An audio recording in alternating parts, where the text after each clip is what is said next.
মতো শয়তান লোক আর দেখিনি। শুধু আমরা শয়তানি করি, তোরা করিস না? তোদের মতো আর তার জমিদারের থেকে অভাবের জন্য বেশি বেশি করে টাকা নিয়ে বাকি লোকেদের ঠকাচ্ছি না। থাক, আর বলতে হবে না, কত সাধু পুরুষ সুপুত্র তোর বর আমার জানা আছে। দেখ, বেশি বড় বড় কথা বলবি না, একদম আমার বরকে নিয়ে কথা বলবি না বলে দিচ্ছি। আমরা জীবনে সুখী আছি, তোদের মতো দুঃখী তো নেই। থাক, আর সুখ দুঃখ নিয়ে বড়াই করতে হবে না। জমিদারের কাছে কান্নাকাটি করে 10 বিঘা ধান জমিয়ে রেখে দিয়েছিস নিজেদের কাছে। তোরা সুখী হবি না তো কারা সুখী হবে?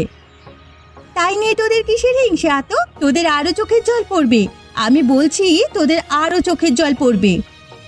শকুনের অভিশাপে কখনো গরু মরে না। তোরা হচ্ছিস শকুনের জাত, একেবারে জাত শকুনের বংশ তোদের। আমাদের বংশ তুলে কথা বলছিস?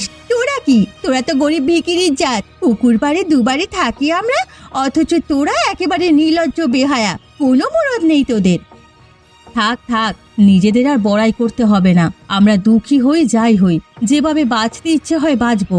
জমিদারের টাকা কি তোর বাপের সম্পত্তি? বেশি বড় বড় কথা বললে না মুখ ভেঙে দেবো একেবারে। কে কার মুখ ভাঙে সেটা সময়ই দেখা যাবে। সব সময় জেনে রাখবি, উচিত কথা বললেই গায়ে লেগে যায়। তোদের মতো রাক্ষসীদের সাথে কথা বলাই উচিত না। নিজে শাকচুন্নি হয়ে আমাকে রাক্ষসী বলছিস? দেখাবো মজা, দেখাবো।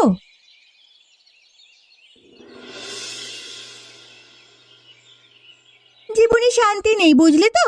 যখন একটু শান্তির খোঁজে যায় তখনই কেউ না কেউ এসে বিরক্ত করে, মাথা খারাপ করে। কেন, কি হয়েছে? কেউ তোমাকে কিছু বলেছে? বলে বলেই তো বলছি, আর সহ্য হচ্ছে না বলে দিচ্ছি কিন্তু। আরে বাবা, কাকে সহ্য হচ্ছে না? কে কি বলেছে সেটা বলবে তো?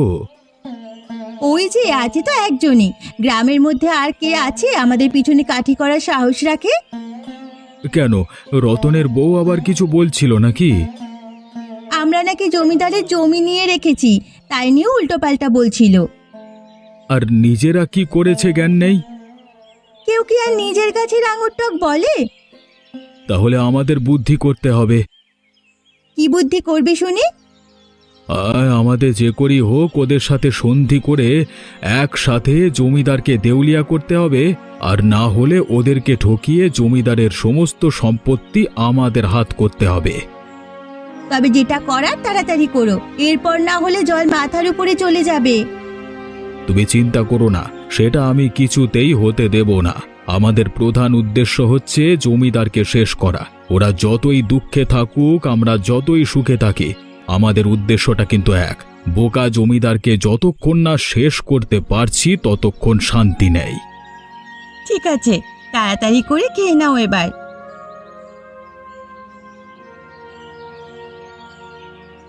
রান্না কিন্তু আজকে খুব ভালো হয়েছে। ভালো তো হবেই, আরো বেশি করে টাকা মারলে আরো ভালো ভালো রান্না করব। তোমাকে রাজরানী করে রাখবো, চিন্তা নেই। বাবা, তোমাকে কিছু কথা বলবার ছিল। কি বলবি বল।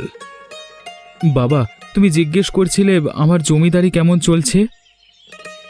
সেই জন্যই তো তোর সাথে আলোচনা করতে চাইছিলাম। কেমন চলছে রে সবকিছু? জানিস তো আজকাল শরীরটা ঠিক যাচ্ছে না, আর তাছাড়া বয়স হয়েছে বলে ওদিকে বেশি লক্ষ্য দিতে পারি না। তোকে তো সবকিছু বুঝে শুনে নিতে হবে, তাই তুই দেখাশোনা কর। কিন্তু যথেষ্ট চিন্তার বিষয় আছে। কি চিন্তার বিষয় শুনি? তোমার এই দুর্বলতা সুযোগ নিচ্ছে গ্রামের কিছু প্রজা। মানে কি বলছিস কি তুই? কিছুদিন ধরেই দেখতে পাচ্ছি জমিদারি ধীরে ধীরে পতনের দিকে, টাকা পয়সার হিসেবে বিস্তর গরমিল। কেন এমনটা হচ্ছে? তার একটাই কারণ, কিছু লোক নিজেদের অসহায় প্রমাণ করে আমাদের অনেক জমি হাতিয়ে রেখে দিয়েছে। সেই জমির সমস্ত ফসল তারা নিজেরা অধিকার করেছে, শুধুমাত্র আমাদের একটুও দিচ্ছে না। আর কিছু লোক নিজেদের গরিব প্রমাণ করে আমাদের থেকে টাকা নিয়ে যাচ্ছে, শুধু ফেরত দিচ্ছে না। কেন এরা এরকম করছে? কারণ এরা সুযোগ পেয়ে গেছে। তোমার ভালো মানুষের সুযোগ নিয়ে ওরা আমাদের পেছনে ছুরি মারছে। এরকম ভাবে চলতে থাকলে কয়েকদিনের মধ্যেই আমাদের রাস্তায় বসতে হবে। টাকা পয়সার আয় আর ব্যয়ের মধ্যে কোনো মিল নেই। বাবা, আমার তো আর সেই ক্ষমতা নেই রে। তোকে এবারে হাল ধরতে হবে, না হলে এই সমস্যা থেকে বেরোনো যাবে না। আমি তো ভাবতেই পারি না যে আমার প্রজারা এরকম শয়তানি করতে পারে। চারিদিকে শয়তান ছড়িয়ে আছে বাবা, কেউ কারোর আজকাল ভালো চায় না। তুমি যাদের সাথে ভালো মানুষই করে এত সাহায্য করেছো, তারা তোমার কত বড় ক্ষতি করেছে তুমি কল্পনাও করতে পারবে না। তোর থেকে শুনে তো আমি চিন্তায় পড়ে যাচ্ছি। আমি নিজেই কয়েকদিন ধরে চিন্তায় ছিলাম, তাই আর সমস্ত বিষয় নিয়ে তোমাকে খুলে বললাম। ঠিক আছে, আমি ভাবনা চিন্তা করে তোকে জানাচ্ছি কি করা যায়। গিন্নি, মনে হচ্ছে এই ঘরটুকু ছাড়া আমাদের আর কিছু থাকবে না। এরকম কেন বলছো তুমি? আমার কিছুদিন ধরে সন্দেহ হচ্ছিল কোথাও কিছু একটা গন্ডগোল চলছে জমিদারিতে। পলাশকে তাই খোঁজ খবর নিতে বলেছিলাম। যতই হোক ওকে তো সবকিছু বুঝে নিতে হবে। তো ছেলে কি বললো? যা বলল তাতেই আমার চিন্তা আরো বেড়ে গেছে। কেন, কি হয়েছে? কিছু খারাপ খবর? গ্রামের কিছু লোক অনেক দিন ধরে শয়তানি করছে। আমার ভালো মানুষই আর দুর্বলতার সুযোগ নিয়ে তারা আমাদের জমি আর টাকা পয়সা দুই অধিকার করে নিচ্ছে। কি বলছো কি তুমি? ঠিক কথাই বলছি। অবস্থা এখন এমন হয়ে দাঁড়িয়েছে যে যাদের সত্যিকারের টাকার প্রয়োজন তাদের দেওয়ার মতো কোষাগারে টাকা নেই। এদিকে এবছর ফসল ভালো হয়নি। সেজন্য পলাশ আর আমি দুজনেই চিন্তা করছি যে কিছুদিনের মধ্যেই হয়তো দুর্ভিক্ষ আসতে পারে। তাহলে এখন বাঁচার উপায় কি? ওই জমিগুলো আমি ভরসা করে প্রজাদের মধ্যে দিয়েছিলাম, যাতে ওরা ফসল ফলিয়ে নিজেরাও রাখতে পারে আর আমাদেরও দিতে পারে। সেই ফসল আমরা বিপদের সময় বিপদগ্রস্ত প্রজাদের মধ্যে বিলিয়ে দিতে পারবো, কিন্তু তারা একাই ফসল খেয়ে গেছে।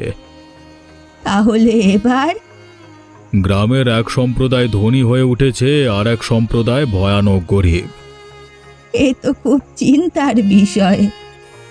হ্যাঁ, আমাদের হাতে দেওয়ার মতো আর কিছু টাকা অবশিষ্ট নেই। শুধু তাই নয়, আমাদের নিজেদের পেটে খাওয়ার মতো টাকাও প্রায় শূন্য, ভাড়ার প্রায় শূন্য। তুমি দুশ্চিন্তা করো না, এর আগেও তো কত বিপদ এসেছে, আমি দেখেছি। উপরওয়ালার আশীর্বাদ আছে আমাদের উপর। দেখবে, যারা খারাপ করেছে তারা শাস্তি পাবে, আর আমাদের উপর থেকে সব বিপদ কেটে যাবে। বিপদ কিভাবে কাটবে সেটাই তো ভাবছি। তোমার ছেলের উপরে ভরসা রাখো, ও নিশ্চয়ই কিছু একটা উপায় বার করবে। সেটাই আমার একমাত্র ভরসা। ঠিক আছে, রাত হয়েছে, ঘুমিয়ে পড়ো।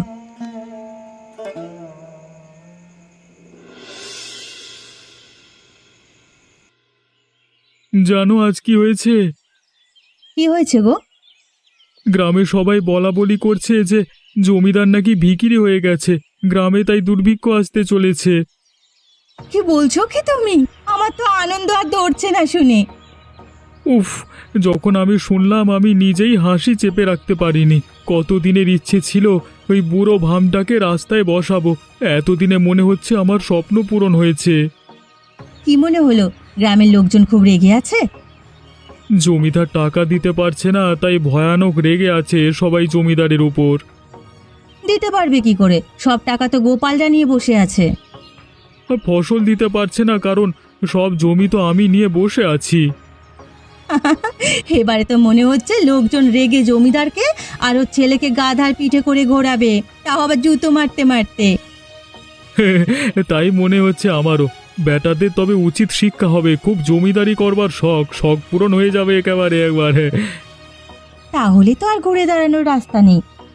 আমি তো ভাবছি এবারে গোপালদের সাথে আমাদের যা ঝামেলা আছে মিটিয়ে নিয়ে দুজনে মিলে একসাথে জমিদারকে রাস্তায় বসাবো। হ্যাঁ, সেটা যদি হয় তাহলে আমরাও মিলিয়ে নিতে রাজি আছি। আমাদের উদ্দেশ্য যখন এক, তখন মিল করে নিতে ক্ষতি কি? উফ, তারপর যা হবে ভেবেই আমার আনন্দ হচ্ছে। সত্যি বলতে কি, আমার তো এখনই ইচ্ছে করছে ওই জমিদারকে গাধার পিঠে দেখতে। উফ, তুই হাসাতে পারো গিন্নি, খুব হাসাতে পারো।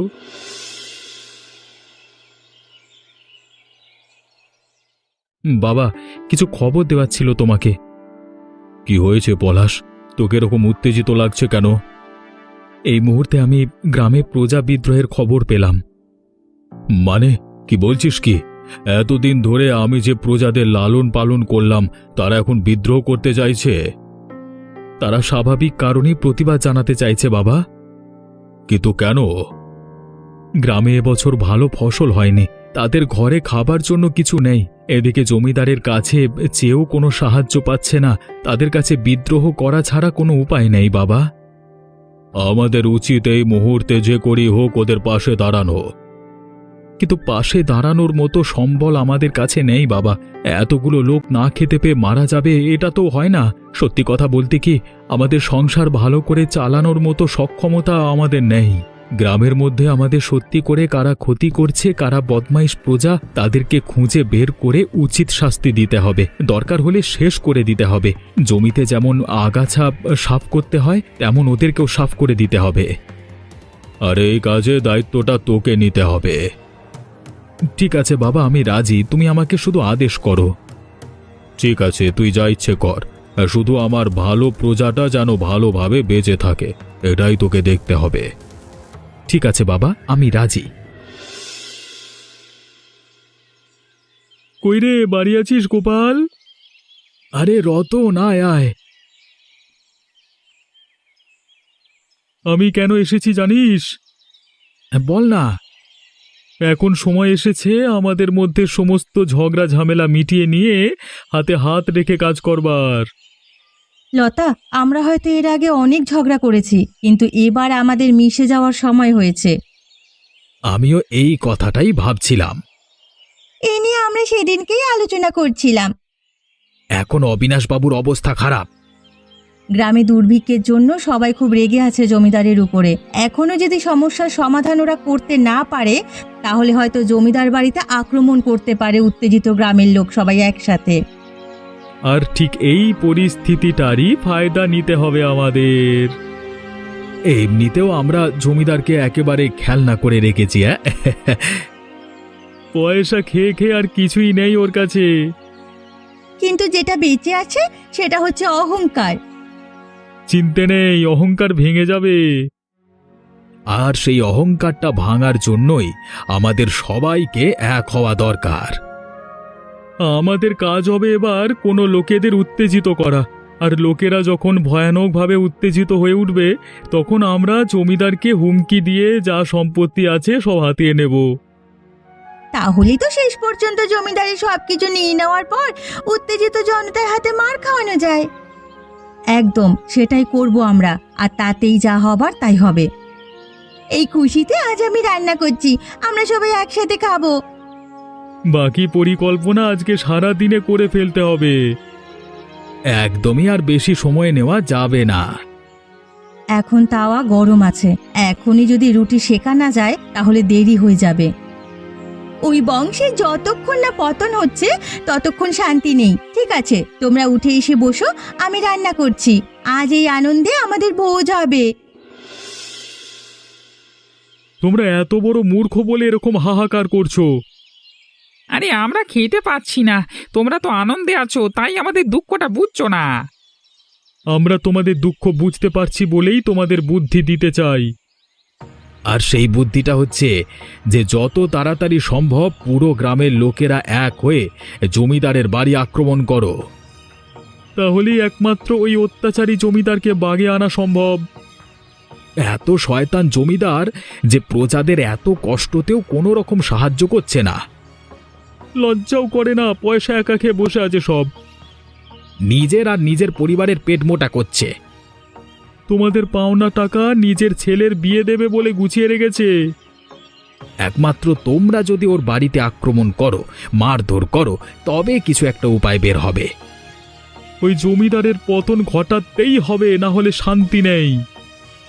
ঠিক আছে, আমরা জমিদারকে শেষ করে দেব, ওর বাড়ি গুঁড়িয়ে দেব ভেঙে।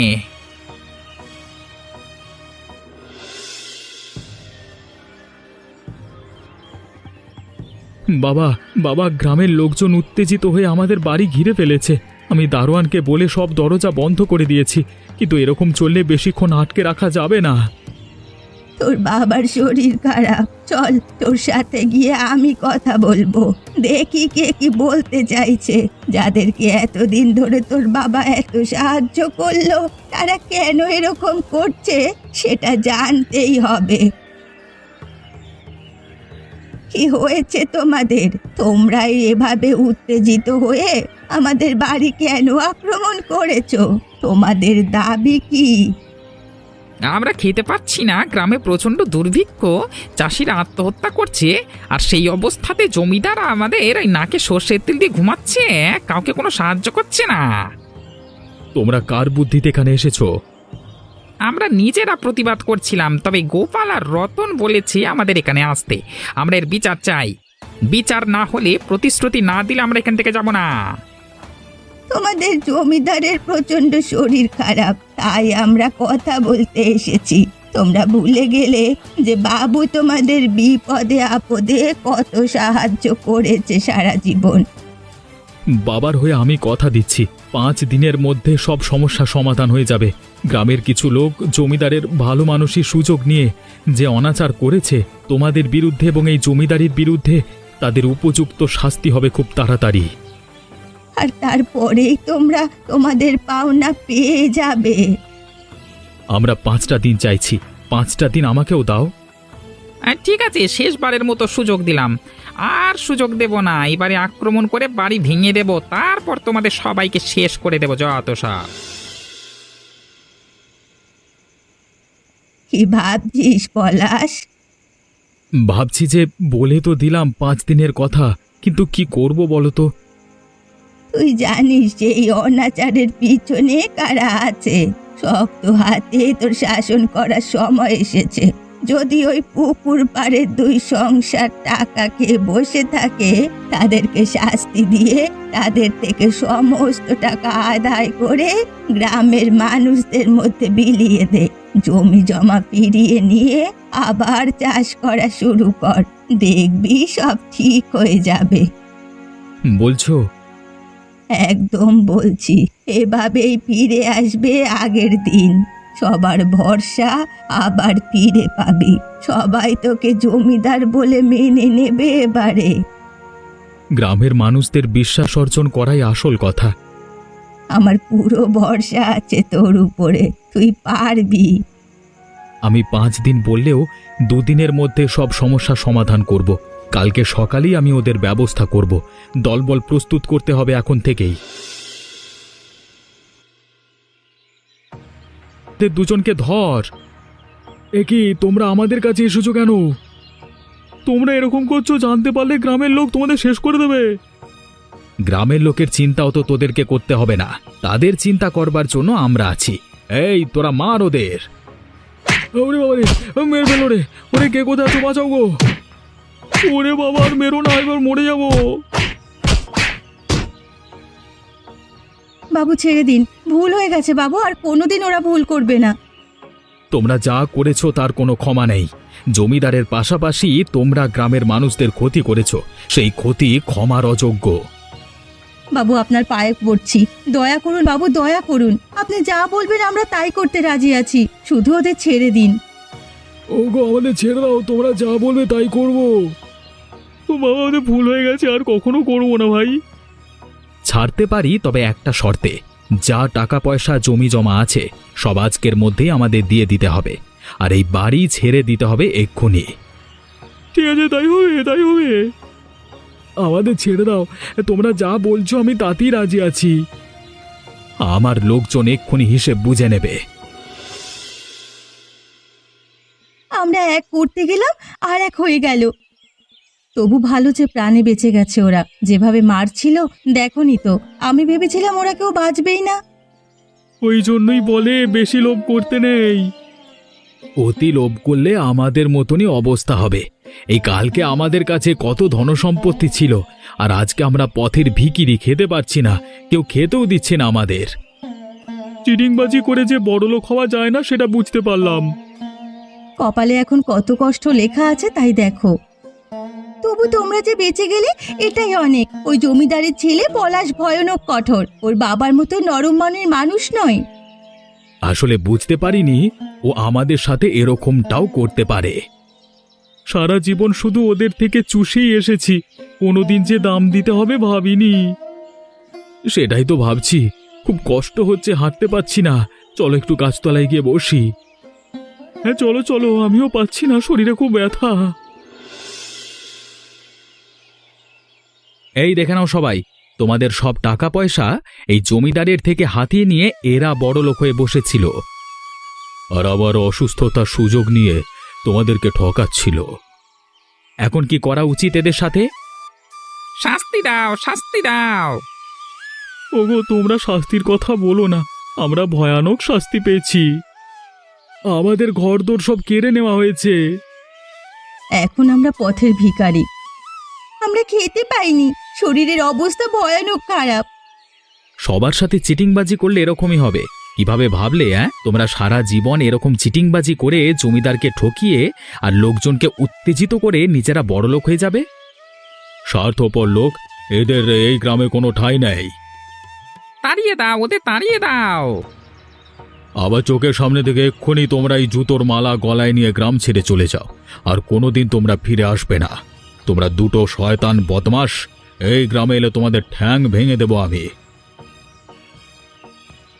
আর গ্রামবাসীরা, তোমরা এখন যাও, তোমাদের উন্নতির জন্য আমরা যথেষ্ট চেষ্টা করব। উচিত শিক্ষা হয়েছে এদের, উচিত শিক্ষা। এবার তোমাদের উদ্দেশ্যে আমি কিছু বলি। বলুন বলুন, আমরা আপনার থেকে শুনতে চাই। ওদের থেকে উদ্ধার করা সমস্ত সম্পত্তি তোমাদের মধ্যে এই দুর্ভিক্ষের জন্য দান করা হবে। তোমরা লাইন লাগিয়ে পলাশবাবুর থেকে নিজের মতো দান নিয়ে নাও। আর ওরা যে সমস্ত জমি নিয়ে রেখেছিল, সে সমস্ত জমি জমিদারের জমি।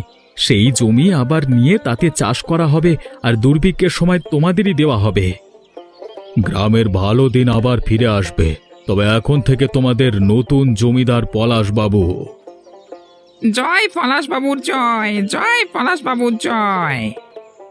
দেখলে তো তোমরা, মানুষের ক্ষতি করলে কি হয়। তোমরা কোনোদিন কারোর ক্ষতি করো না, এই ক্ষতির ফল মারাত্মক। তাহলে তোমাদের সাথে ওই রকমই অবস্থা হবে। আর হ্যাঁ, সবাই কিন্তু আমাদের চ্যানেলটিকে সাবস্ক্রাইব করতে ভুলো না।